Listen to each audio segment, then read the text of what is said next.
O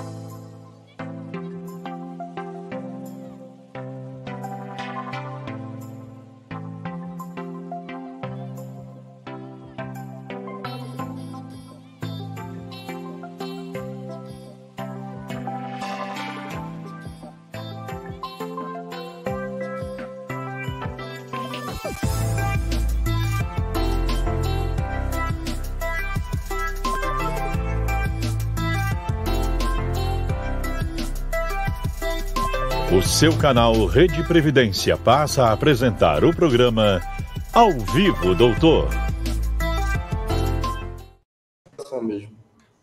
Olá, telespectadores. Sejam bem-vindos ao seu canal Rede Previdência. Se você ainda não é inscrito, peço que inscreva-se, ative o sininho, compartilhe e curta mais de 1.700 vídeos sobre Previdência à sua disposição. Sob a direção-geral do Dr. Ricardo Souza e trabalhos técnicos de Ícaro Moreira e Rosa Araújo, o programa Ao Vivo Doutor debate hoje questões práticas das aposentadorias das pessoas com deficiência. E contamos com as nobres presenças da doutora Adriane Bramante e do doutor João Marcelino, que são duas feras nesse tema. Vamos dar o nosso boa noite à doutora Adriana Bramante, que é mestre e doutora pela PUC São Paulo, é presidente do IBDP, o Instituto Brasileiro de Direito Previdenciário, é autora de várias obras previdenciárias, é professora e coordenadora de cursos de pós-graduação. Doutora Adriane, seja bem-vinda mais uma vez, emprestando a sua sapiência ao nosso programa Ao Vivo, Doutor. Olá, boa noite a todos, boa noite, Ney Araújo. É um prazer estar aqui com vocês na Rede Previdência, nesse programa que já é um ícone aí do conteúdo do direito previdenciário no canal do YouTube. É um prazer estar aqui com vocês mais uma vez, falando desse tema tão bacana e tão inovador, é um tema tão recente, né, da aposentadoria da pessoa com deficiência, principalmente ao lado do grande conhecedor da matéria. Eu estou aqui só aprendendo, o João Marcelino ele é o cara da pessoa com deficiência. É um prazer estar aqui com vocês, debatendo esse tema. Boa noite a todos os ouvintes aí da nossa Rede Previdência. É um prazer e estou aqui à disposição para responder as perguntas e a gente discutir sobre essa aposentadoria que tem muitas questões divergentes e muitas coisas para a gente poder falar. A doutora Adriane Bramante, além desse grande conhecimento que ela tem sobre o direito previdenciário, mas tem algo que ela não revela a gente. Cada vez que ela vem ao programa Ao Vivo, Doutor, ela está mais nova, mais jovem. Esse segredo ela não conta. Esse ela não conta de jeito. Eu durmo no formol, doutor Ney.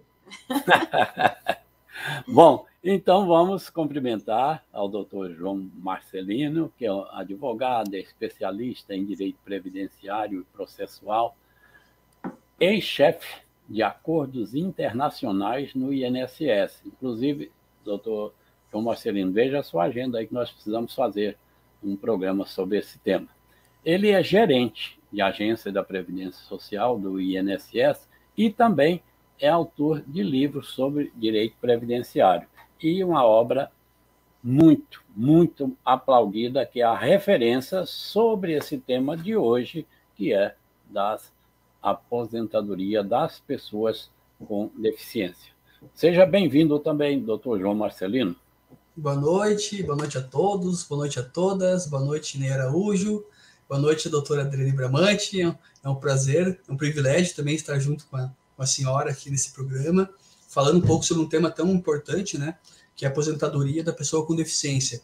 Parabenizo também, né, o canal para a gente poder falar um pouco, né, sobre um tema tão importante e que há muitas dúvidas entre os previdenciaristas, né, como ocorre a aplicação prática, técnica, científica dessa aposentadoria. Então, parabenizo o canal, agradeço o espaço e estamos aí para responder e conversar sobre o assunto.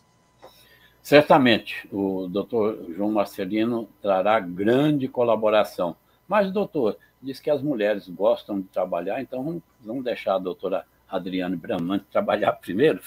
Doutora Adriane, qual a diferença entre invalidez e deficiência? Olha que essa é uma dúvida que perturba muito. Essa é a pergunta de ouro. Essa é a pergunta de ouro, Ney. Obrigada pela pergunta, obrigada.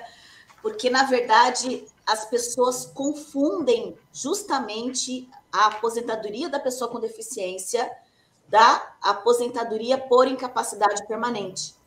Quando a gente está falando de benefício da pessoa com deficiência, e aqui a gente está falando de aposentadoria, a gente está falando do segurado que trabalha apesar da deficiência.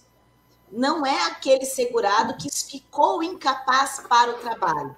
Então, na invalidez, nós temos a CID, que é a Classificação Internacional de Doença. E na deficiência, nós temos a CIF, que é a Classificação Internacional de Funcionalidade.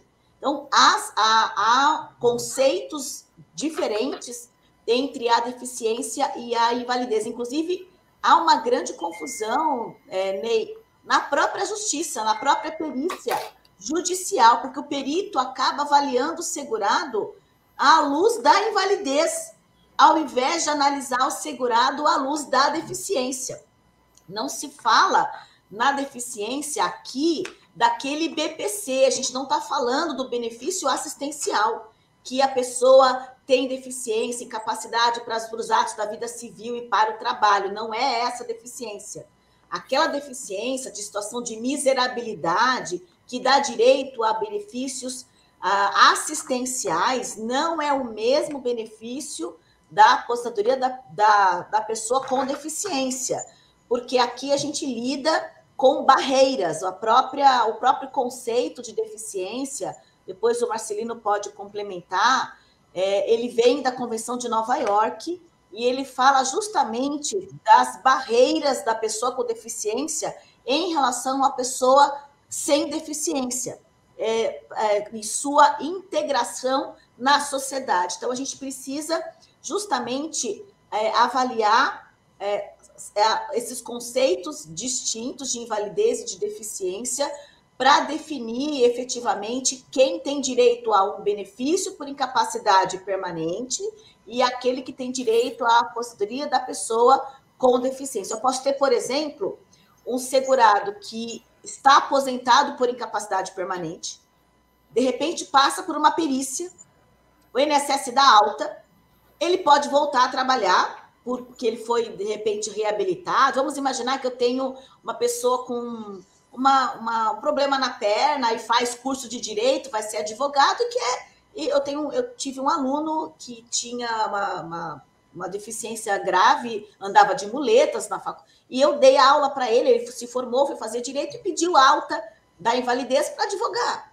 Então, apesar da deficiência, ele volta a trabalhar e pode se aposentar com deficiência? Pode. Então, apesar dele não estar mais incapaz totalmente para o trabalho, mas ele tem deficiência que permite que ele tenha uma aposentadoria diferenciada. É nesse sentido que se difere a deficiência da invalidez. E essa observação sua agora foi bastante importante, porque principalmente os leigos, né, fazem muito essa confusão. Não vou aposentar por deficiência porque eu estou ganhando bem e aí eu não vou poder mais trabalhar. Então, é essa a grande diferença. Se é aposentado pode trabalhar totalmente, Ney. Se é aposentado por invalidez, não pode. Não pode, mas a por deficiência pode. Não agora, é incapacidade. A deficiência, não. Ele está liberado para o exercício de qualquer atividade remunerada. Perfeito, isso aí.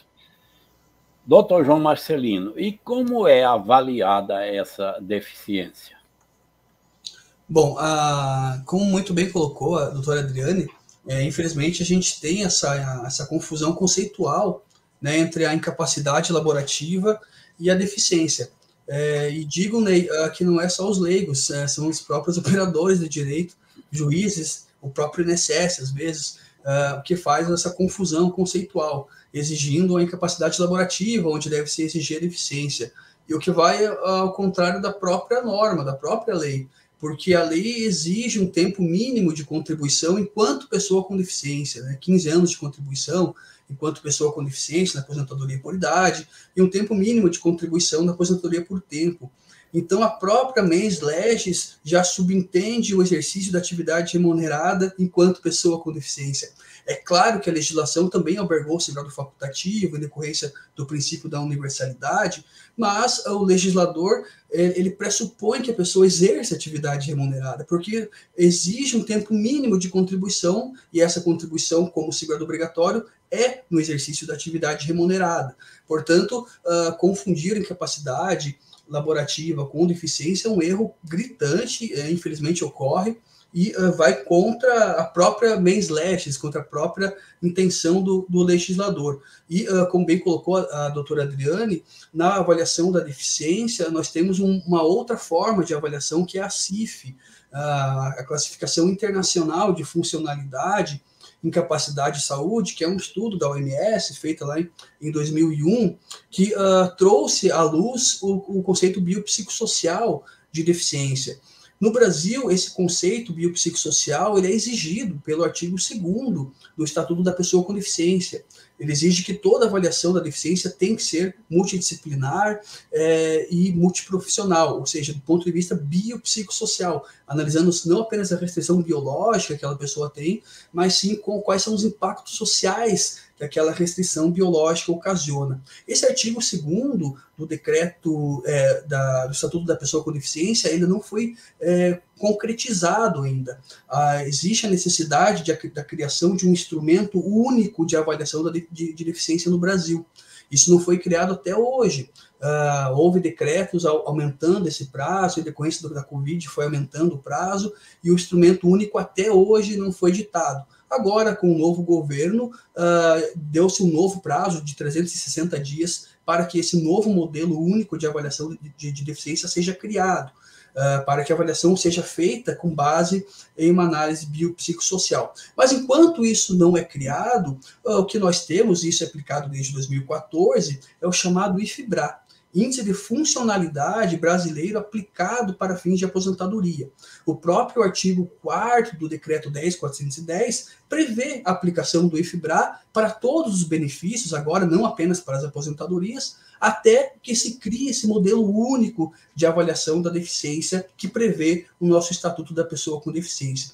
Então, o IFBRA é um instrumento metodológico criado com base na CIF, né, que ele possui 2 elementos, um que é um sistema de pontuação, que é chamada MIF, Medida de Independência Funcional, e também um elemento qualitativo, que é o FUSE, que ocorre um sistema de pontuação pelo médico perito e pelo assistente social, pelo serviço social, e a soma dessas pontuações é que vão apontar se a pessoa tem deficiência e, caso positivo, qual o grau dessa deficiência. Então, esse modelo que foi adotado em 2014 para ser temporário, mas é aplicado ainda até hoje, foi estendido agora para os outros benefícios que precisam ser analisados de deficiência, pelo menos por previsão do decreto, né?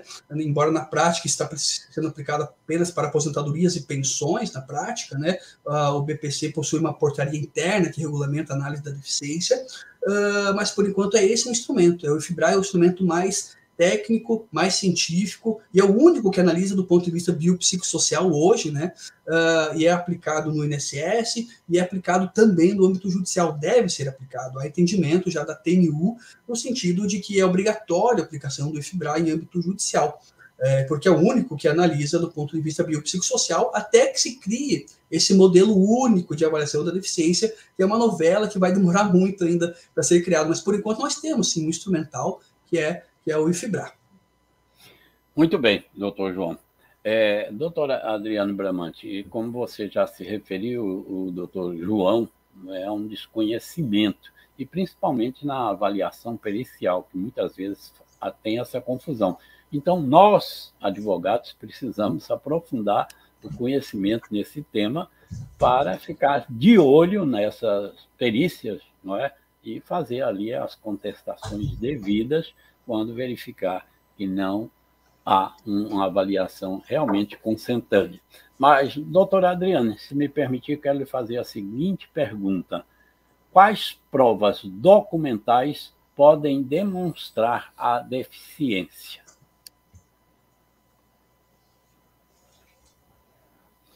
Está mutado. Está mutado. Desculpa. Eu quero dar uma boa noite aqui para a família Leão, que está aqui com a gente, assistindo, para o Emerson Lemes também, que eu já vi ele ali, para o pessoal que está aí nos acompanhando no chat do YouTube. Boa noite a vocês que estão aí nos acompanhando. Essa questão da documentação é a parte mais importante, porque apesar do segurado ter a deficiência, é importante e imprescindível que ele apresente a prova de quando começou, de quando ele tem a deficiência. Porque eu tenho aquele segurado que nasceu com uma doença congênita, com um problema genético, com uma deficiência, enfim, então ele já nasceu com aquele problema, ou eu tenho aquela pessoa que de repente ficou com deficiência na infância ou sofreu um acidente e ficou com a deficiência aí depois de um determinado tempo de trabalho. Então, eu preciso apresentar prova do fato, prova de desde quando o segurado tem essa deficiência. E muitas vezes há uma dificuldade muito grande dessa prova. Eu tenho um segurado, um cliente aqui, que ele tem uma perda auditiva muito grande. Ele trabalhou numa empresa, o nível de ruído era muito alto, só que assim, a empresa fechou. Ele fez exames de audiometria em laboratórios que já fecharam. Ele não tem nenhum documento. Então, ele passa por a perícia hoje, ok, eu consigo comprovar que ele tem a doença hoje, mas desde quando ele tem o problema? Então, a perícia médica, no segurado, na verdade, passa por duas perícias. Uma perícia médica e uma perícia social. E como o João Marcelino disse, é uma perícia biopsicossocial, que não está ainda totalmente implementada, mas a gente hoje tem essa equipe de assistência social e do médico do médico perito, da perícia médica federal, que vai avaliar esse segurado. E ele vai ter que colocar a data do início da deficiência. Quando que começou a deficiência? Começou em 2010, 2008, porque isso vai definir a contagem de tempo. Se, por exemplo, eu tenho um segurado que nasceu com deficiência e a deficiência dele, por exemplo, foi definida como leve, vou aposentar por tempo de contribuição, eu tenho ali uma contagem que não tem conversão de tempo, que não tem ajuste de tempo, porque ele é tudo deficiência leve. Agora, se ele, por exemplo, nasceu saudável, sem nenhuma deficiência, depois de 10 anos de trabalho, ele sofreu um acidente, ficou com uma deficiência, por exemplo, perdeu um braço. Eu tenho um cliente aqui que ele foi estourar rojão no final do ano e perdeu o braço com o rojão. Então, eu tenho um fato que aconteceu num dia, em hora determinadas. Então, eu tenho ali o início da deficiência, né? E esse período de contagem, o segurado, o perito vai analisar e vai indicar, olha, a deficiência dele começou no dia, sei lá, 1/1/2008.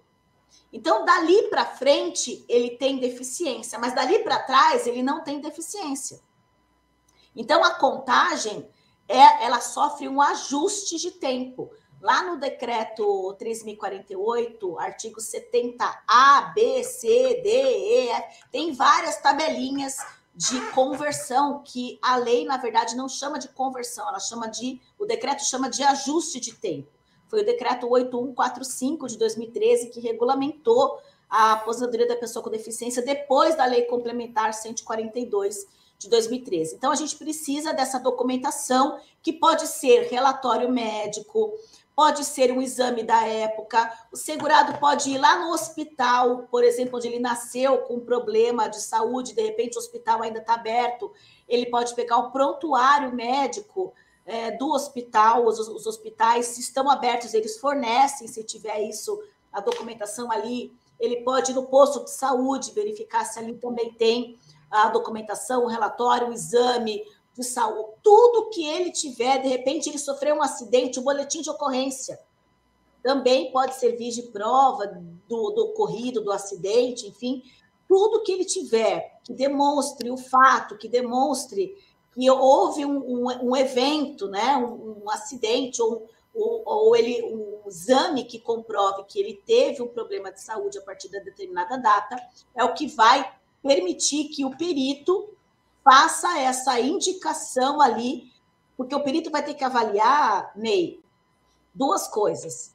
Ele tem que avaliar a data do início da deficiência e se houve alteração do grau. Por exemplo, eu posso ter uma deficiência, uma visão monocular, e aí eu posso ter, talvez, uma deficiência leve. E, ao longo da minha jornada de trabalho, eu evoluí para uma perda de visão bilateral. Eu fiquei cego completamente. Então, em que momento eu tive a deficiência monocular, qual a data, e qual a data em que essa visão monocular ela evoluiu, a gente fala evoluiu, né? Evoluiu para ficar cego, mas esse é o termo correto, evoluiu para a visão monocular de monocular para bilateral. Então, a gente precisa da data do fato, esse momento, né, da piora do estado dele, ou da melhora. De repente, ele teve um problema, ele tem uma cegueira completa, né, uma cegueira total, e, de repente, faz um transplante de córnea e consegue recuperar uma visão. Então, ele sai talvez da deficiência moderada e vai para leve. Então, a gente precisa da documentação que vai definir isso. Mas é importante o seguinte, pessoal, a gente, nós advogados, né, nós estudiosos, professores, nós não sabemos qual é o grau de deficiência quando o segurado chega no escritório. Eu não sei dizer se a deficiência dele é leve ou moderada, porque isso depende muito das barreiras. Ô, doutora Adriana, se me permite, só uma partezinha aí. Claro. Inclusive, eu chamo muita atenção que, pelo menos pela estatística do IBGE, que nós temos 45 milhões de pessoas com deficiência, então é um percentual que vai quase a 25%. Não é? E o número de pedidos de aposentadorias de pessoas com deficiência é bem pequeno. Mas eu já tive a oportunidade de atender pessoas no escritório que foram pedir uma aposentadoria normal, aposentadoria por tempo de contribuição, aposentadoria por idade, e eles não informam que tem aquela deficiência. Então, tem aquelas deficiências que você vê logo, né? Como você disse, a pessoa às vezes tem uma perna mais curta, então logo no caminhar a gente nota, não é? Mas tem aquelas deficiências que elas não estão assim tão visíveis, elas não estão tão aparentes. E é justamente uma investigação que cabe a nós profissionais, não é, para contemplar essas pessoas com essa aposentadoria, que eu tenho certeza que, analisada pelo aspecto econômico e pela facilidade na obtenção, é maior do que as outras, né? Exatamente. A gente precisa dessa documentação para poder fazer essa avaliação, qual é o grau de deficiência e como é que funciona isso. E a gente... quantas vezes, né, eu já atendi cliente no escritório, exatamente no cenário que você colocou, que aparentemente não tinha nenhuma deficiência, e a gente conversando, ele acaba soltando ali, às vezes ele tem vergonha de falar. Eu tive um cliente que eu atendi outro dia, um médico, depois de muito falar com ele, conversar, ele falou, então, doutor, eu tenho HIV, né, eu tenho AIDS e tal, será que eu tenho direito? Bom, aí mudou toda a conversa, né? Então, depois que ele fala da deficiência, a gente vai tirando dele, aos poucos, as informações, a gente consegue obter benefícios, às vezes, mais vantajosos. E a aposentadoria da pessoa com deficiência é o único benefício hoje de tempo de contribuição que não tem idade mínima e que o benefício é 100% da média, sem nenhum redutor. Então, se as pessoas perceberem que isso é um nicho de mercado e que as pessoas ainda não se deram conta, precisa investigar se o segurado, às vezes, saudável, ou deu entrada na aposentadoria da pessoa por tempo comum, como você mesmo disse, e tem direito a uma revisão, porque ele tem que comprovar que ele tinha deficiência e ele aposentou por tempo de contribuição com fator previdenciário. E na deficiência não tem fator previdenciário, ele aposenta integral. Quantas pessoas não sabem, quantos advogados não sabem fazer essa aposentadoria, porque não sabem que existe esse benefício. E vou dizer, é importante a gente... E o cálculo também, né? O cálculo, 100%. É importante a gente dizer que existem duas espécies de benefício de pessoa com deficiência. Eu tenho a aposentadoria por tempo de contribuição, que não é... Ela, tecnicamente, ela não é especial, tá? Ela é tempo de contribuição, ela é B42. E a gente tem a aposentadoria por idade da pessoa com deficiência. A por idade não exige grau de deficiência, tem que ter deficiência, não importa se o grau é leve, moderado ou grave, né? E a mulher aposenta com 55 anos de idade e o homem com 60. Então, tem muita gente que tem direito a essa aposentadoria e não sabe. O único problema dela, e aí eu vou passar a bola para o João Marcelino, o único problema dela é a divergência que a gente tem hoje, porque o INSS exige 15 anos de contribuição e 15 anos na condição de deficiência.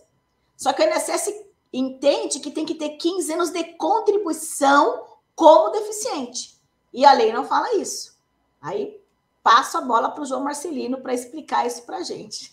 Antes do João explicar, deixa eu cumprimentar a Rosa. Tudo ok agora, Rosa? Tudo bem? Conseguiu entrar? Consegui entrar. Ai, que bom. Boa noite a todos. Boa noite. Estou aqui de volta. Muito bem, Rosa. Então, já pode cumprimentar aí o pessoal que está nos acompanhando, né? Jocelino, Rafael, né?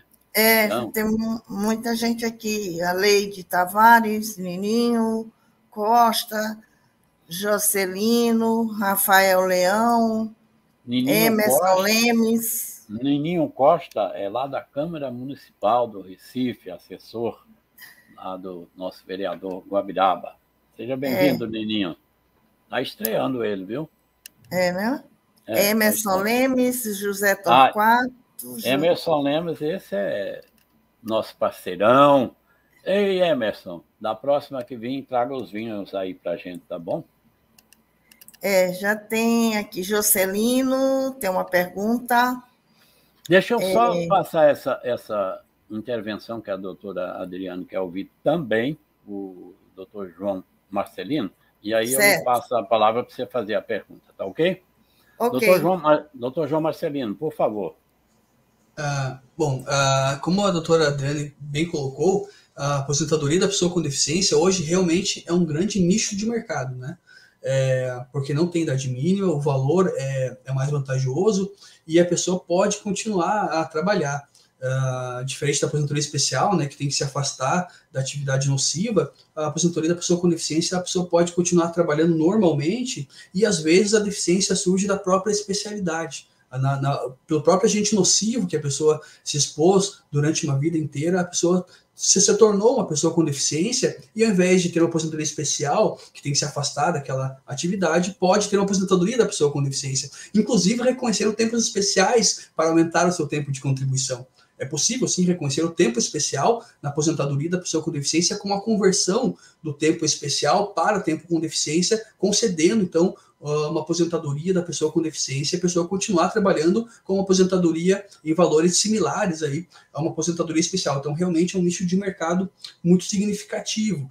O grande problema é a avaliação da deficiência que nós temos hoje. Doutor João, deixa eu fazer uma intervenção que você falou nessa conversão de tempo especial, e essa é uma das grandes dúvidas dos profissionais. Então, por exemplo, a pessoa que trabalhou em ambiente nocivo ou em periculosidade, ele vai poder fazer essa conversão para a aposentadoria por tempo de contribuição da pessoa com deficiência?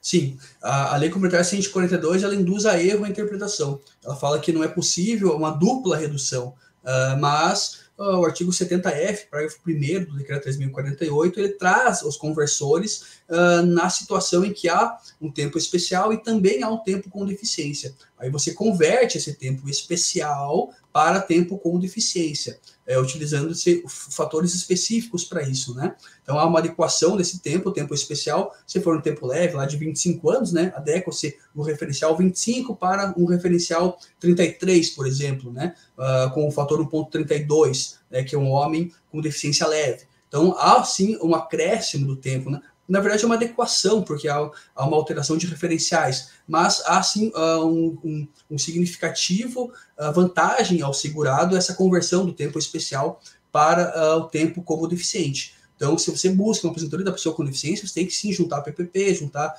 formulários, enfim, para reconhecer tempos especiais, porque isso vai, sim, trazer vantagens para o cliente. Então, realmente é um nicho de mercado, como bem colocou a doutora Adriane. O problema está nas avaliações, tá? Bom, as avaliações, elas contêm muitos erros.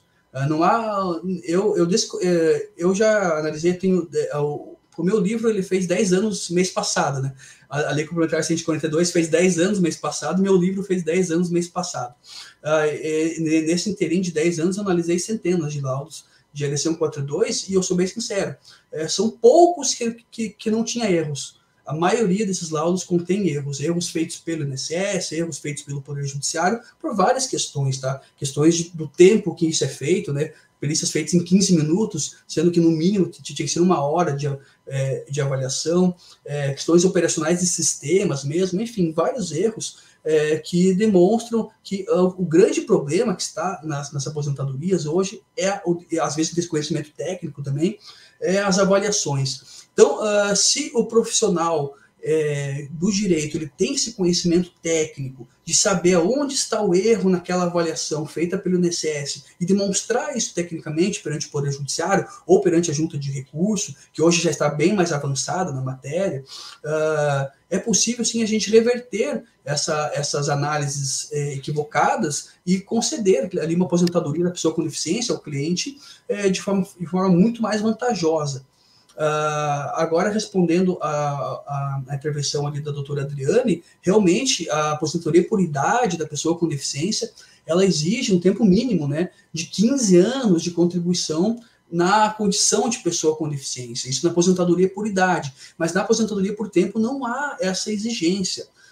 Mesmo uma deficiência surgida há pouco tempo, já vai surtir um efeito para aquela pessoa. Por quê? Porque a gente vai converter, né, o tempo sem deficiência para o tempo com deficiência. Vai tirar o referencial 35 homem ou 30 mulher para o referencial, ou a base ali de deficiência, depender do grau de deficiência, depender se é homem ou mulher. Então, uma deficiência surgida há 1 ano, 2 anos atrás, pode sim a pessoa se valer de uma aposentadoria por tempo de contribuição em decorrência dessas conversões, com uma aposentadoria muito mais vantajosa, né, financeiramente falando. Mas a aposentadoria por idade, realmente há essa interpretação do INSS e do Poder Judiciário também, de uma exigência de 15 anos de contribuição enquanto pessoa com deficiência, como um terceiro requisito ao lado da carência. A carência não precisa ser preenchida enquanto pessoa com deficiência, mas os 15 anos de contribuição precisaria na aposentadoria por idade. É um grande erro do legislador. Na verdade, teria que ter conversão de tempo na aposentadoria por idade também.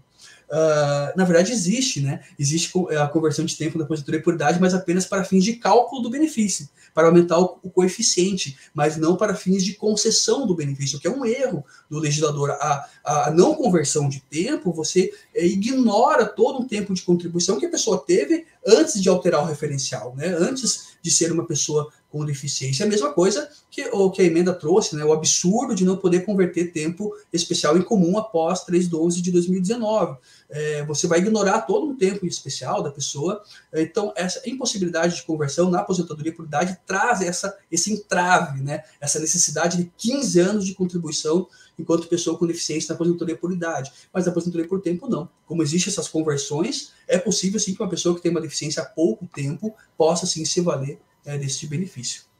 Esse é um assunto novo, 10 anos não quer dizer nada, e já temos até sugestões, né, como a do nosso mestre Vladimir Novaes Martinez, sobre fazer, não é, uma conversão dentro do tempo da aposentadoria especial para que possa a pessoa com deficiência atingir realmente essa aposentadoria. Mas vamos ouvir agora Rosa Araújo, por favor. Está mudo. Desculpa. Jocelino Martins de Souza pergunta: uma pessoa com doença mental, transtorno afetivo bipolar, pode ser considerado uma pessoa com deficiência? Quem deseja responder? Doutora Adriane, doutora... Posso responder? Assim, depende da avaliação, né? Porque a questão não é ter a deficiência. A questão são as barreiras que essa deficiência podem causar. Então, só para exemplificar, vamos imaginar que eu tenha 2 pessoas paraplégicas. As 2 têm a mesma deficiência, só que um pode ser uma deficiência leve e o outro grave. Ou pode ser outro que nem tenha deficiência. Por quê? Porque vai depender das barreiras de cada pessoa. Não é a deficiência que vai garantir ao segurado o direito a benefício, mas são as barreiras. Então, por exemplo, dentro desse caso, em que eu tenho 2 pessoas, 2 trabalhadores, 2 segurados paraplégicos. Um segurado, ele tem a total acessibilidade, ele tem uma situação financeira melhor, ele fez pós-graduação, a casa dele é toda adaptada, ele tem carro, mora num lugar em que o acesso é mais fácil, ele não precisa pegar condução, transporte público, a casa dele tem todas as portas, o lugar para ele entrar, não tem escada, então ele tem uma mobilidade melhor ali na casa dele, na atividade dele profissional, ele consegue fazer o trabalho em home office. Então, eu tenho essa situação para esse segurado. Agora, vamos imaginar outro segurado com a mesma deficiência, mas ele tem uma situação mais humilde, ele não tem o carro, ele anda de transporte público. Travou. Enquanto ela tenta voltar, quer complementar, doutor João? Sim, a doutora Adriane estava certíssima ali no raciocínio. Realmente, a análise da deficiência ela é casuística, ela é feita a posteriori. A gente não pode elencar um CID, elencar uma doença e falar essa doença, essa causa, ela gera consequência de deficiência leve ou de deficiência moderada. Isso vai depender de cada pessoa. Como que aquela restrição biológica impacta na vida social daquela pessoa. Então, a doutora Adriane estava explicando a situação de uma pessoa que tem acessibilidade, em comparação a uma outra pessoa que às vezes tem a mesma restrição biológica, mas que mora em um lugar que não tem acessibilidade, que não tem o asfalto na frente da casa, não consegue nem sair de casa com a sua cadeira de rodas, alguém tem que locomover ela para cá e para lá, enfim. Então, vejam que uma mesma restrição biológica, os impactos sociais dessa restrição biológica é diferente para cada pessoa. Cada pessoa sente de forma social, de forma psicológica, a sua restrição biológica é diferente, né? Cada pessoa é singular, e essa restrição biológica impacta de forma diferente conforme a realidade social, econômica daquela pessoa. Então, a gente não pode analisar a priori, tem que ser sempre a posteriori. No caso concreto, identificar quais os impactos sociais que aquilo acarreta para aquela pessoa. Por isso que o IFBRA traz um sistema de pontuação, elencando 41 atividades do cotidiano da pessoa e colocando em cada uma dessas atividades qual é a restrição dela. Ou se ela não executa a atividade, se ela precisa de um terceiro para executar a atividade, se ela precisa de uma alteração do ambiente, ou se ela faz de forma mais lenta aquela atividade, ou se ela faz a atividade na mesma velocidade e na mesma igualdade de condições com as demais pessoas. Então, o sistema de pontuação leva isso em consideração. Quais os impactos sociais que aquela restrição biológica ocasiona naquela específica vida daquele indivíduo.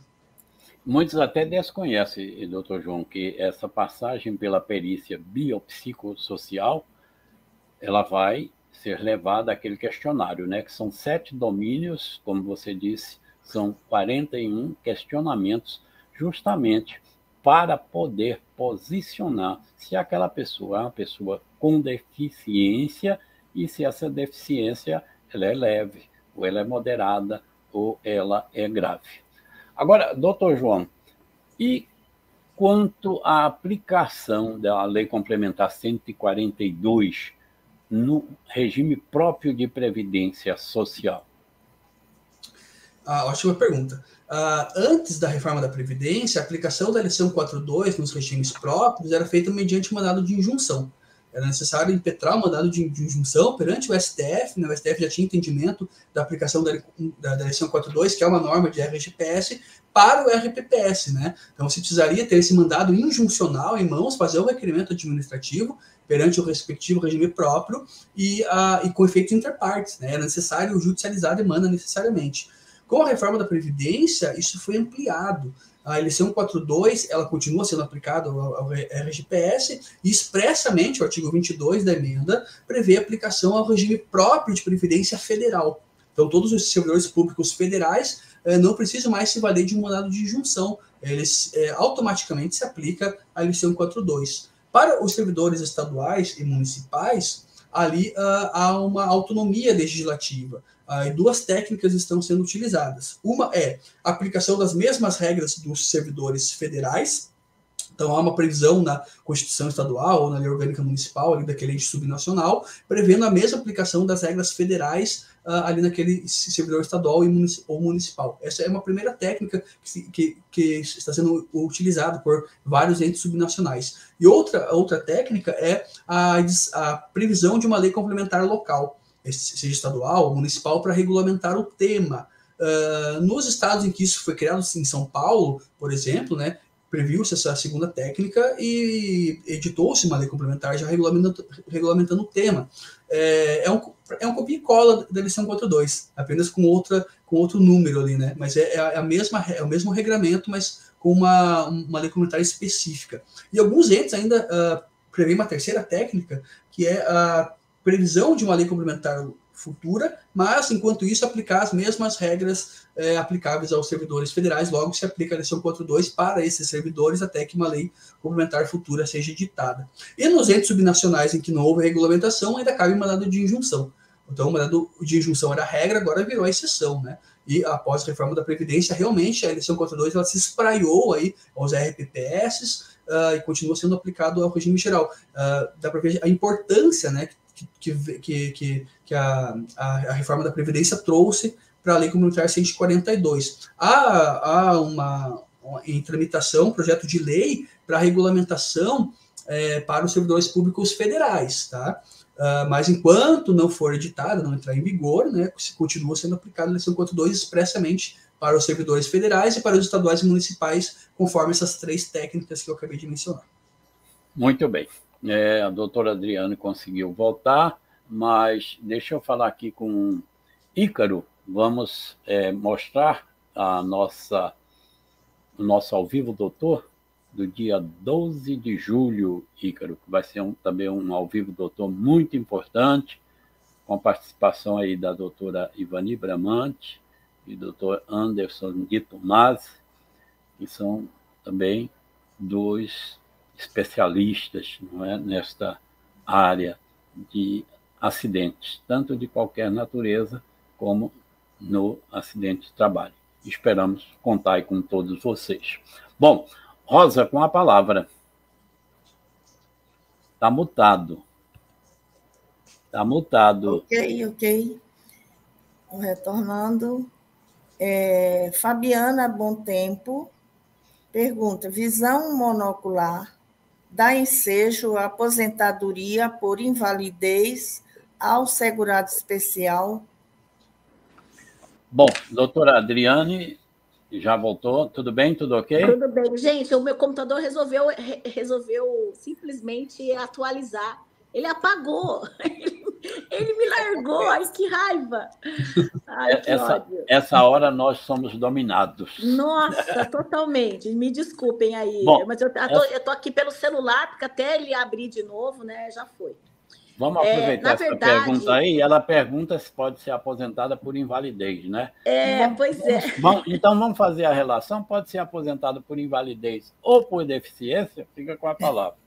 Na verdade, a aposentadoria por incapacidade permanente, que é a invalidez, vai depender da qualidade de segurado. O segurado especial, se comprovar que ele é segurado especial e comprovar que ele tem a visão monocular e que isso é uma incapacidade total e permanente do trabalho, pode ser, mas vai depender da perícia, né? Não existe uma fórmula pronta. Toda pessoa... Eu tenho clientes aqui que têm visão monocular e trabalham em indústria, trabalham em empresa, depende da atividade, depende do contexto, não existe uma regra, todos que têm visão monocular vão aposentar por invalidez. Agora, pode ser que quem tem visão monocular possa se aposentar por deficiência.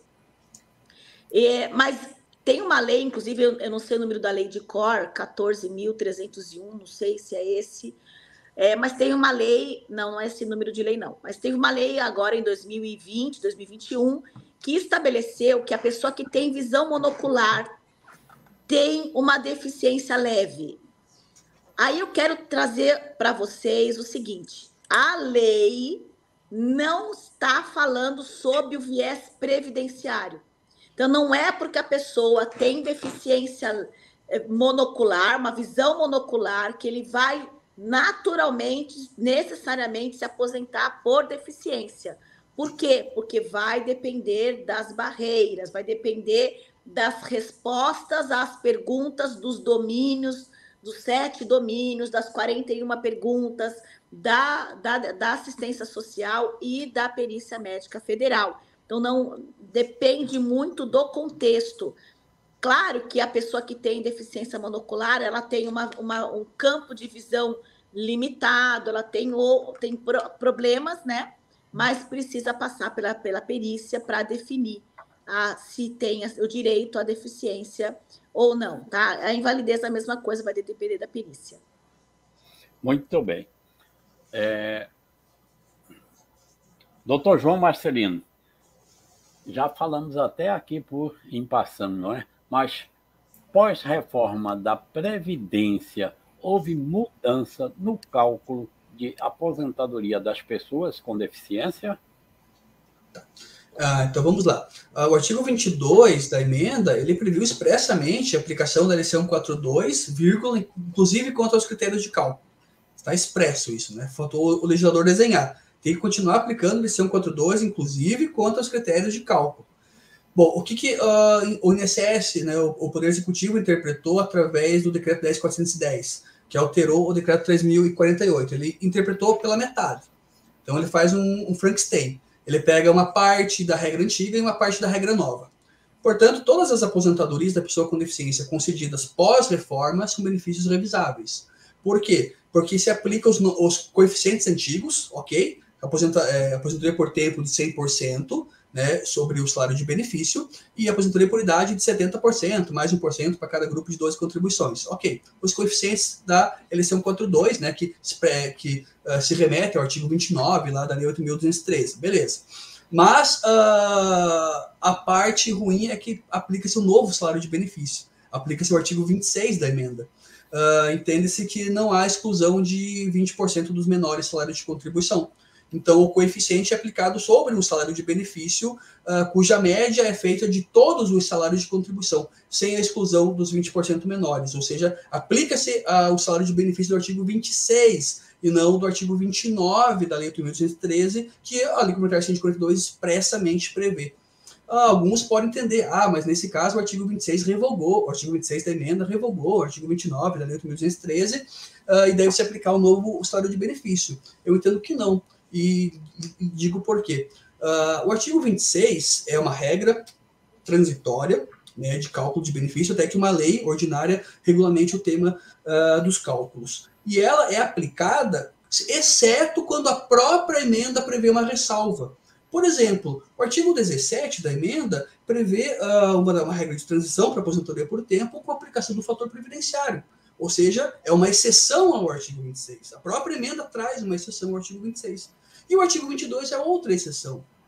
Aplica-se ao artigo 26 para as aposentadorias em geral, exceto quando a própria emenda prevê essa ressalva. O artigo 22 é uma ressalva expressa, falando não se aplica os novos critérios de cálculo, se aplica os critérios da LC 142, inclusive contra os critérios de cálculo, ou seja, aplica a LC 142 que se remete ao artigo 29, portanto, todos os critérios de cálculo anteriores à reforma deveriam ser conservados. Portanto, média dos 80%, maiores salários de contribuição e aplicação dos coeficientes antigos. Só que o decreto 10.410, isso o INSS faz, né, em decorrência do decreto, entendeu que apenas os coeficientes antigos são aplicados. O novo salário de benefício deve ser observado. Por isso que todas as aposentadorias que houve a média aritmética de todos os salários de contribuição e que não houve essa exclusão dos 20% menores, são benefícios revisáveis. Todas as aposentadorias com preenchimento de requisitos após 3 de 11 de 2019, elas são benefícios revisáveis e nem precisa ter o prévio requerimento administrativo, né? É uma exceção ao prévio requerimento administrativo as questões de revisão, né? Isso já é um entendimento do STF, com as questões de revisão quando não há matéria de fato, o erro foi na própria concessão do benefício. Então, não é nem necessário você ficar um ano esperando uma revisão, que é o prazo que está hoje aí na seara administrativa, as revisões estão paradas, né? Vai direto no Poder Judiciário e pede a revisão, com efeito financeiro muito parecido com o efeito financeiro do artigo 29, inciso 1 lá, dos auxílios doença, lembro? O efeito financeiro é muito semelhante, né? Lógico que é um outro fundamento, mas a exclusão dos 20% menores também salário de contribuição. Mas também deve-se compreender que, a partir da reforma, é possível o descarte de salário de contribuição. Então, pode ser que aquela aposentadoria da pessoa com deficiência, embora não excluir os 20% menores, principalmente nessa aposentadoria por idade, teve algum possível descarte que favoreceu o segurado. Então, você tem que ver no caso concreto, na carta de concessão, se essa tese é possível ou não. Na maioria dos casos é possível sim, porque o INSS ele não vai excluir os 20% e também não vai fazer o descarte trazido pelo artigo 26 lá da emenda 103. Então, é uma das teses de revisão, tá? Então, existem várias teses de revisão da aposentadoria da pessoa com deficiência. Eu trago isso nos meus cursos, no meu livro. Isso é apenas uma tese que eu trouxe para vocês. E aí, doutora Adriane, aprova essa tese? Sem dúvida, concordo em gênero, número e grau. Na verdade, o IBDP, inclusive, estava fazendo um cálculo de acordo com o decreto, e nós incluímos agora, recentemente, semana passada, o cálculo com os dois cálculos. O cálculo do decreto, que é o que o INSS está aplicando, 80%, 100% de todo o período contributivo, desde julho de 94, que é o que consta no decreto, mas a emenda não fala sobre isso. Então, assim, é uma arbitrariedade o regulamento colocar uma regra que não está sendo prevista expressamente na emenda 103. Ela foi muito clara, é como 2 mais 2, né? Mas para o INSS 2 mais 2 são 5. Então, a gente tem aí essa tese. Só que, claro que depende tudo, Ney, do cálculo, né? Porque se a média dos 100%, se a média de todos os salários de contribuição deu X, e a média de todos os salários, de 80% dos maiores salários, deu X menos Y, né? Deu menor, então eu não vou falar de revisão, vou fingir demência, esse é o cálculo, tá certo. Então, eu não posso entrar com a revisão sem saber se eu tenho direito ao melhor benefício ou não. Inclusive, olha só que interessante. Dentro dessa pergunta, temos o seguinte: a aposentadoria da pessoa com deficiência é o único benefício que, mesmo concedido com as regras depois da reforma, aplica a revisão da vida toda. Por quê? Porque não mudou nada. Ele é o único benefício que, mesmo concedido com as regras, porque não teve regra, ele não tem regra antes da reforma e depois da reforma. A regra é a mesma. Então, mesmo concedido depois da reforma, caso o segurado tenha o direito ao melhor benefício com base no tema 1102 aí do STF, ele pode ter direito à revisão da vida toda, mesmo que ele tenha se aposentado depois da reforma. Com a regra, com o valor, porque para ele não mudou, não existe. A única mudança que tem é esse do cálculo, 100% ou 80%, aí depende do cálculo. Mas em termos do direito material, o direito ao benefício, independe do tempo antes ou depois da reforma. E aí, neste caso, o INSS vai aplicar o julho de 94 para cá. Então, a pessoa com deficiência, não, ainda que aposentado depois, se aplica a revisão da vida toda a ser mais vantajosa. Ou seja, mesmo depois da reforma, ele vai ter a aposentadoria com direito adquirido às regras anteriores à reforma. Exatamente. Na verdade, para ele não mudou nada. Não mudou. Né? Então, ele adquiriu lá o direito e trouxe mesmo depois da reforma. Mas mesmo que ele não tenha adquirido, que ele adquiriu depois, as regras são as mesmas. A aplicação, eu digo a aplicação das regras. Isso, exatamente. A aplicação das regras. Isso. Uhum. Pronto, já os nossos telespectadores aí já estão premiados com 2 revisões. Uma trazida aí pelo doutor João Marcelino e agora a doutora Adriane também trazendo uma. Eu vou falar agora com Rosa Araújo, não sei se ela vai trazer reforma, mas pelo menos ela vai trazer informação. Pois não, Rosa? Tem uma... O Rafael Leão está pedindo a opinião aí dos doutores sobre... Estou vendo muitas pessoas com cegueira monocular não serem consideradas PCD em perícias, apesar da Lei 14.126/21 afirmar que estas se enquadram para qualquer fim legal. Qual a opinião dos senhores? Aquilo que... Oi, Rafa, tudo bem, Rafinha? Nosso Rafael querido, né? Muito estudioso, o Rafael. Um abraço para você, Rafa. Essa pergunta é aquela que eu acabei falando, né? Dizendo que a aposentadoria da pessoa com deficiência é uma regra específica.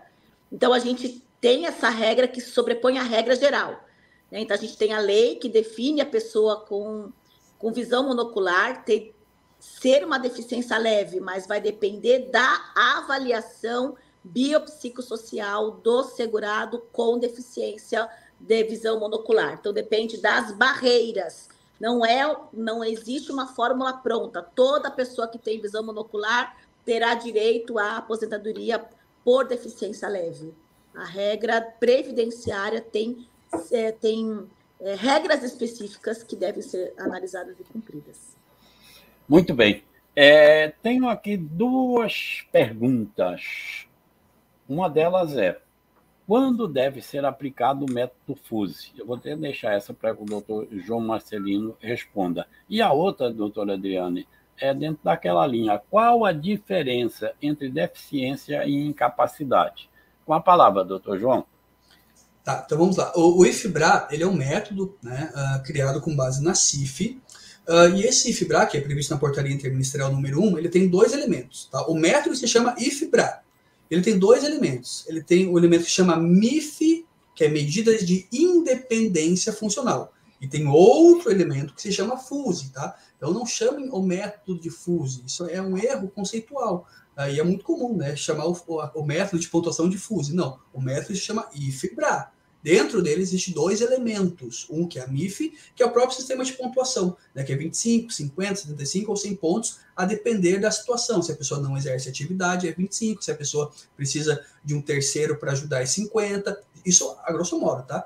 Se há uma alteração de ambiente, ou ela faz de forma mais lenta ou diferente do habitual, é 75. E 100 pontos ela faz na igualdade de condições com as demais pessoas. Então, esse é a MIF, a medida de dependência funcional. Agora, quando ocorre a pontuação, existe um elemento qualitativo que conserta, que evita erros no método. É um elemento autoconcertante, que é o FUSE. O FUSE ele vai diminuir a pontuação, ele vai reduzir a pontuação. E o FUSE é aplicado tanto pela perícia médica quanto pelo serviço social. Então é importante que se busque a aplicação do FUSE no IFBRA para reduzir a pontuação. A pontuação ocorre nos domínios sensíveis, né? São 7 domínios, como vocês muito bem colocaram, mas desses 7, 2 deles são mais importantes para cada tipo de deficiência. Então cada tipo de deficiência elege 2 domínios que são mais importantes, que são mais sensíveis. E dentro das atividades que compõem esses 2 domínios, as pontuações são reduzidas para a menor nota atribuída dentro daqueles domínios, quando ocorre a aplicação do FUSE. Então é importante aplicar o FUSE, não é? Porque quanto menor a pontuação, maior o grau da deficiência, inversamente proporcional ao resultado. E quando que se aplica o FUSE? Ele se aplica em 4 situações. Quando a pessoa não dispõe do terceiro sempre que necessário, quando há uma resposta afirmativa para uma questão emblemática, que a questão emblemática aponta para uma deficiência mais grave. Por exemplo, a deficiência auditiva, a questão emblemática é a pessoa, a surdez ocorreu antes dos 6 anos, Por que antes dos 6 anos? Porque antes da alfabetização. Uma coisa é a pessoa ter uma deficiência auditiva após a alfabetização, e outra coisa é ter antes da alfabetização, né? Então, esse é um exemplo. Em cada tipo de deficiência, há uma questão emblemática, e se for uma resposta afirmativa, também é uma das causas de redução da pontuação. E outras 2 causas são em decorrência das próprias pontuações nesses domínios sensíveis que eu falei. Se ocorreu 75 em todas as atividades de um dos 2 domínios relevantes, ou se houve 25 ou 50 em qualquer uma das atividades dos 2 domínios relevantes, tá?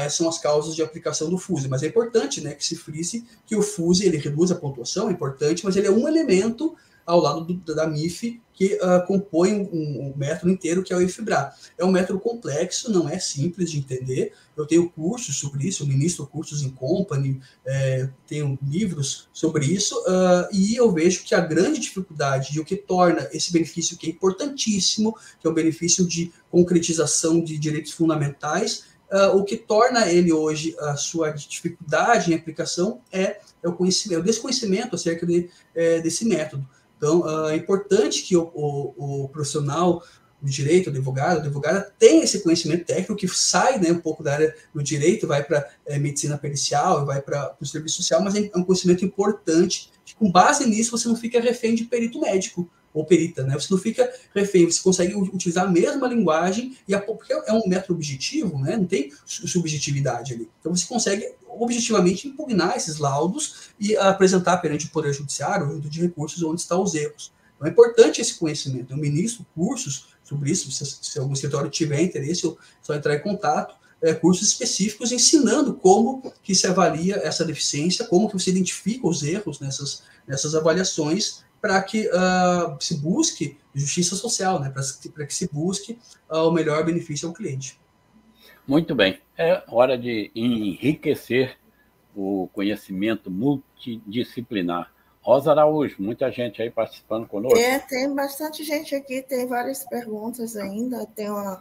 Nós temos aí, Rosa, temos João Bosco, temos Edilene. Tem a Edilene, tem o João Bosco, tem Solaine, tem Arthur, tem Emerson novamente. Então, vamos à pergunta. Aqui o José Torquato pergunta do Janga.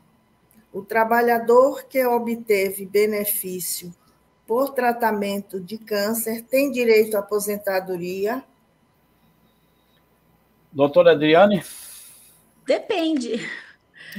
Se ele já teve o câncer e ele já se curou, ele não tem direito ao benefício porque ele teve câncer. Muita gente se confunde com isso, né? Acha que porque teve câncer vai aposentar por invalidez. Até os médicos acabam falando, vai lá, você tem direito a aposentar por invalidez. Nada disso, não tem direito a nada. O médico entende de câncer.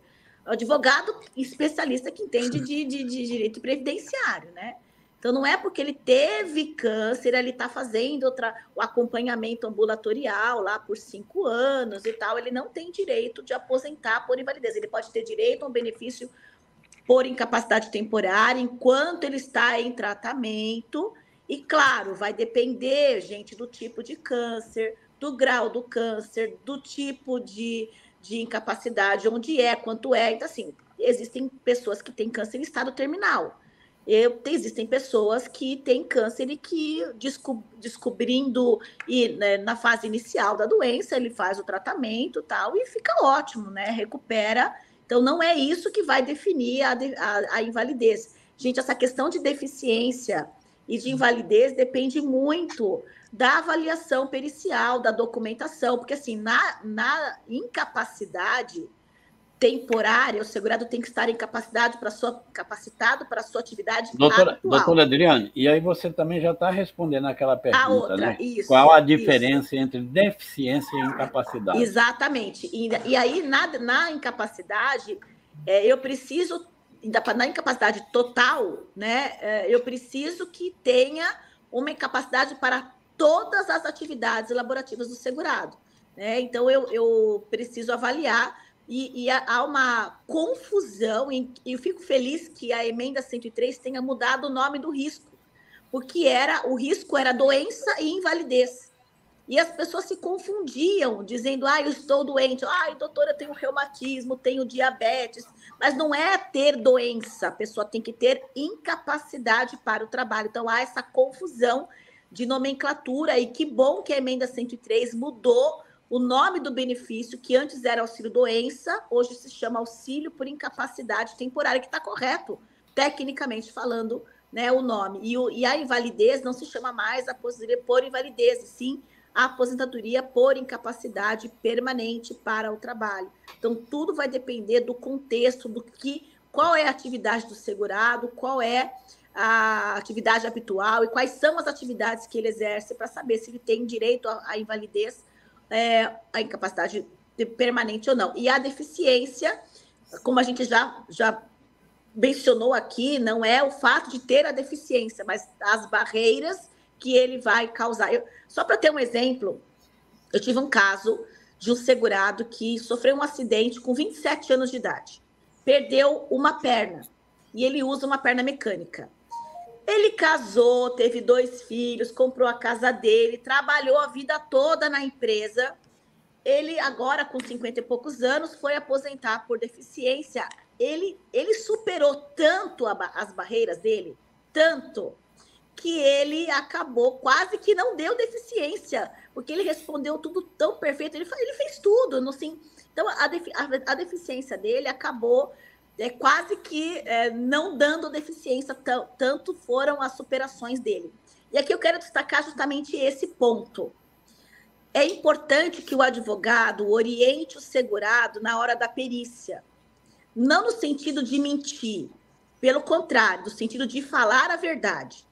Porque, às vezes, a pessoa... Doutora Adriana, vou lhe interromper de novo, porque tem uma pergunta aqui justamente assim, como orientar quem vai passar pela perícia biopsicossocial? Então, já estou lendo aqui a sua pergunta. Olha só. A minha do telespectador, viu? Que já deixou anteriormente. Não, perfeito. Estamos em sintonia. Então, é assim, às vezes a pessoa superou tanto aquela barreira que ela não percebe que ela tem barreira.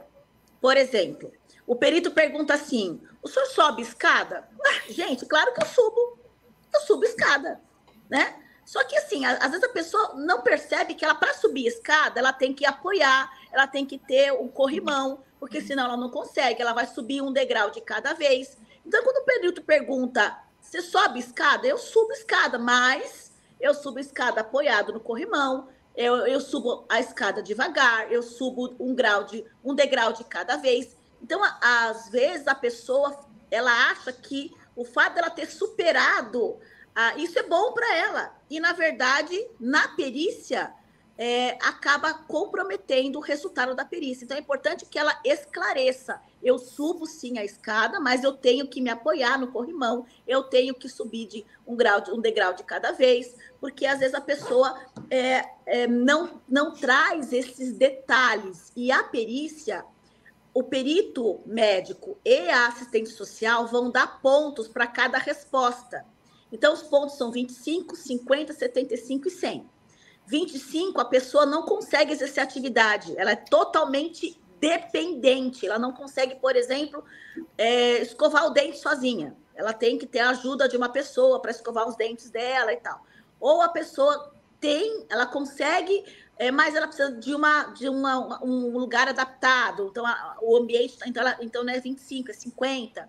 Então, às vezes a pessoa consegue exercer, mas ela consegue com a ajuda de uma pessoa, de uma terceira pessoa, então é 75. Agora, ela exerce uma atividade totalmente independente, ela consegue fazer sem nenhum problema, então o perito vai dar 100 para ela naquela resposta. Então, dependendo das respostas, a perícia médica e a perícia social vão dar ali os pontos a depender da sua dependência ou independência ou adaptação daquele ambiente, daquela pergunta para exercer aquela atividade. Então, é importante que não é a perícia por incapacidade, que a pessoa não consegue exercer nenhuma atividade. Ela vai exercer atividade, mas ela tem dificuldade em relação a uma pessoa comum, sem deficiência, para exercer aquela atividade. Então, essa orientação de como serão feitas as perguntas é importante que seja feita para o segurado.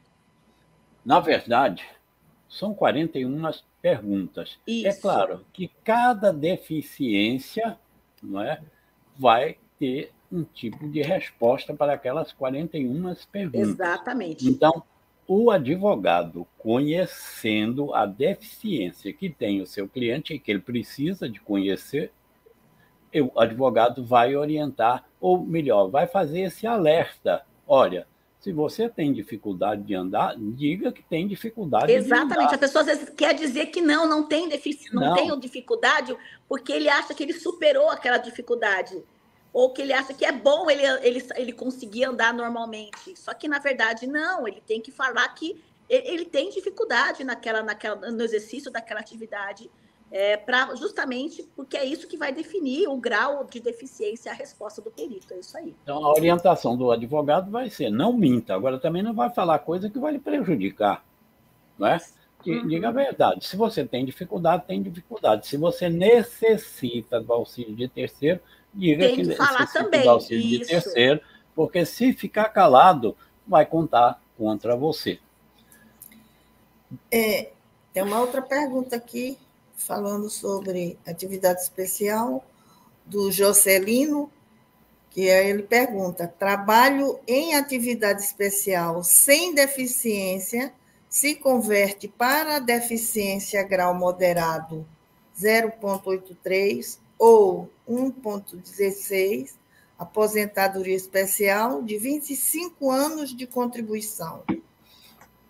Professor doutor João Marcelino. Sim, então, o prato cheio aí para você.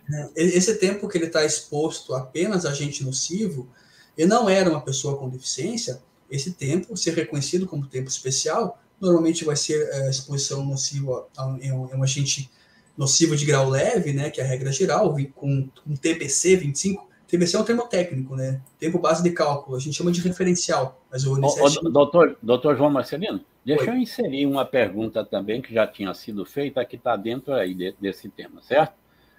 A pergunta é: podem ser somados tempo com e sem deficiência para a aposentadoria por tempo de contribuição da pessoa com deficiência? Por favor.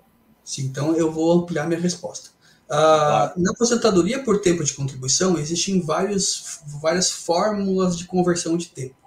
A gente pode converter tempo sem deficiência para tempo com deficiência, que na hipótese de uma deficiência superveniente ao início do histórico contributivo da pessoa. Então, a pessoa tem um período sem deficiência e tem um período com deficiência. Esse período sem deficiência, que foi contribuído no referencial de 35 homem ou 30 mulher, ele é adequado para o referencial da deficiência, conforme a deficiência daquele caso concreto. Então, é uma conversão do tempo comum para tempo qualificado, ou tempo sem deficiência para tempo com deficiência.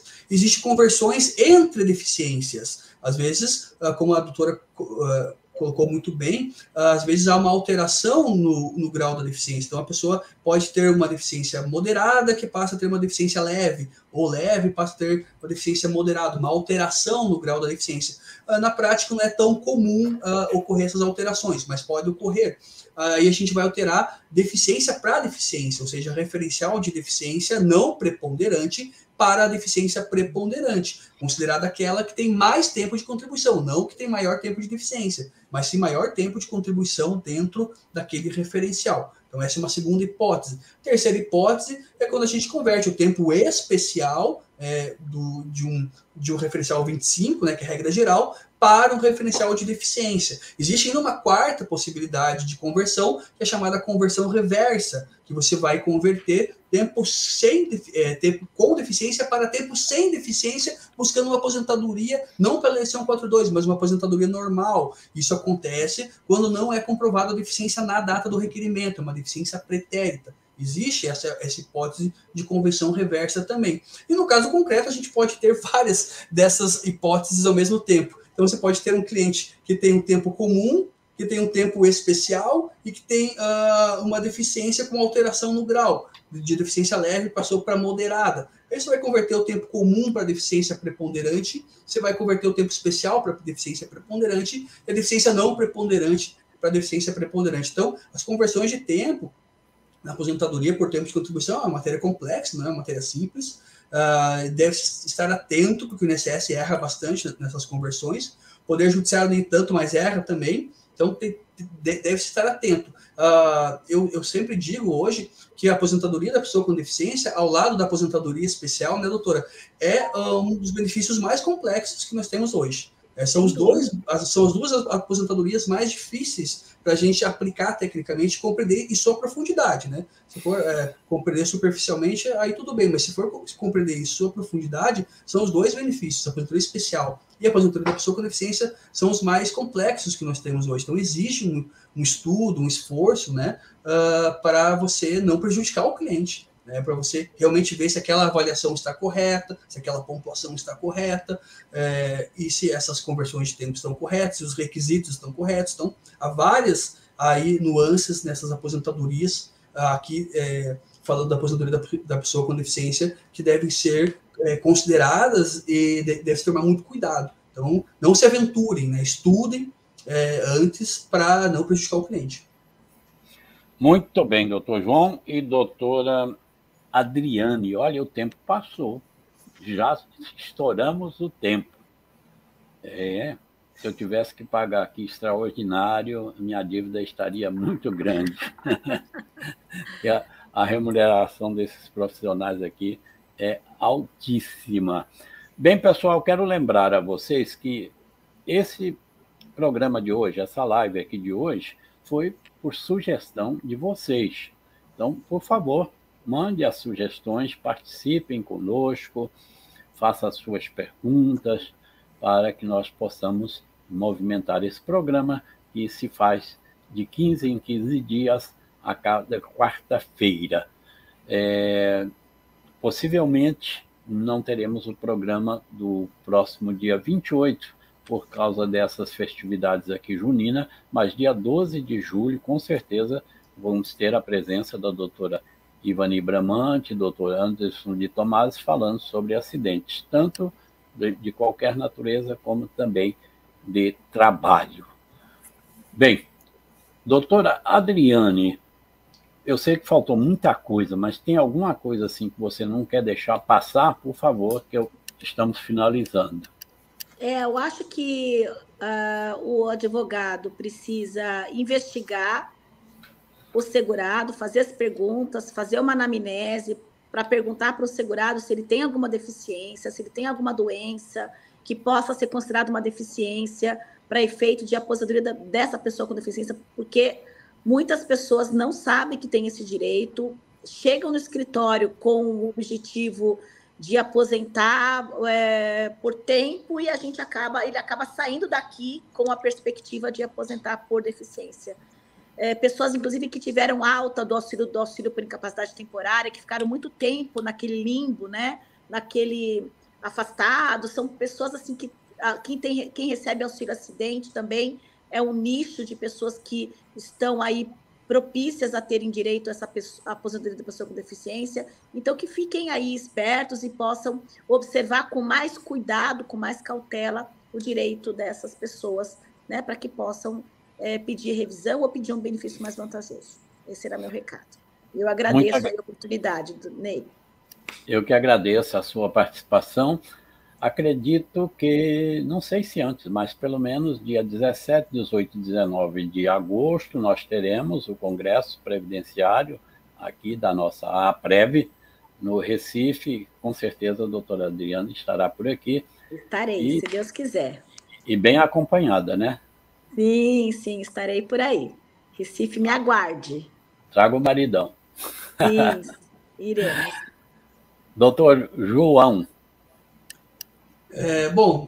Como vocês puderam observar, a aposentadoria da pessoa com deficiência é um benefício difícil, né, um benefício complexo, mas que é um grande nicho de mercado.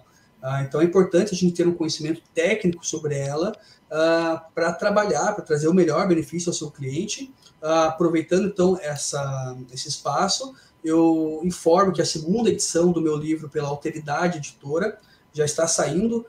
Provavelmente no final desse mês já vai sair a segunda edição. A primeira edição foi esgotada, acabou. A segunda edição está saindo agora, até o final do mês. E quem tiver interesse em cursos em Company, é só entrar em contato comigo pelo Instagram, pelo Facebook, enfim, que eu ministro cursos em Company sobre a matéria. Também aproveito que a doutora Adriana está aqui, informa que no dia 20 de outubro estarei lá no IBDP, lá no congresso do IBDP, com um estudo de caso sobre a aposentadoria da pessoa com deficiência. Vou levar um estudo de caso bem interessante, bem legal lá. Então, se inscrevam lá no congresso do IBDP, que eu estarei lá com um estudo de caso bem interessante sobre a matéria também. Ok? Então é isso, eu agradeço a oportunidade, um abraço a todos e a todas, uma boa noite. E diga até a próxima, bem próxima, viu, doutor João?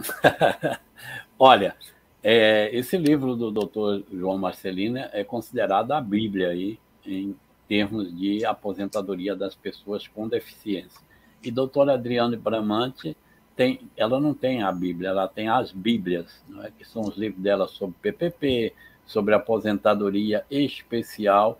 Então, quem quer realmente aprender tem que se apoiar nessas obras aí, que estará muito bem apoiados. Agradecer também a Rosa Araújo pela participação. Muito obrigado, Rosa. Obrigada a vocês todos também. Obrigada à doutora Adriane, doutor João, e todos os telespectadores. Não esqueçam de deixar seu like e participar sempre. Obrigada. Muito obrigado, Obrigada, Rosa. Foi um prazer. Obrigada, João Marcelino, também, viu? Obrigada a todos aí que nos assistiram. E todos nós agradecemos aos telespectadores, que são a razão de ser, de estarmos aqui. Lembrando a vocês que o canal Rede Previdência apresenta das segundas às sextas-feiras, às 18 horas, um boletim de 10 minutos sobre previdência.